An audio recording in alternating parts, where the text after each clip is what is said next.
Welcome, in front of me is ASUS Chromebook C434, and in this video I will show you how to update ChromeOS on this laptop. First of all, you gotta click right here and make sure that your device is connected to the network.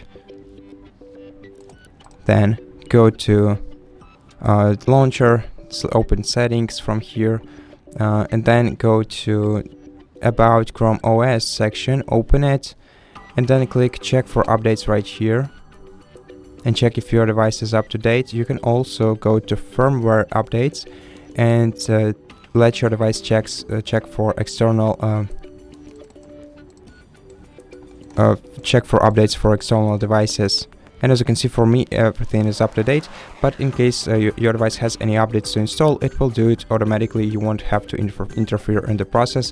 Once these updates download on your computer, you'll have to simply restart your device by clicking restart now right here, or by doing it manually from the power options, for example, right here.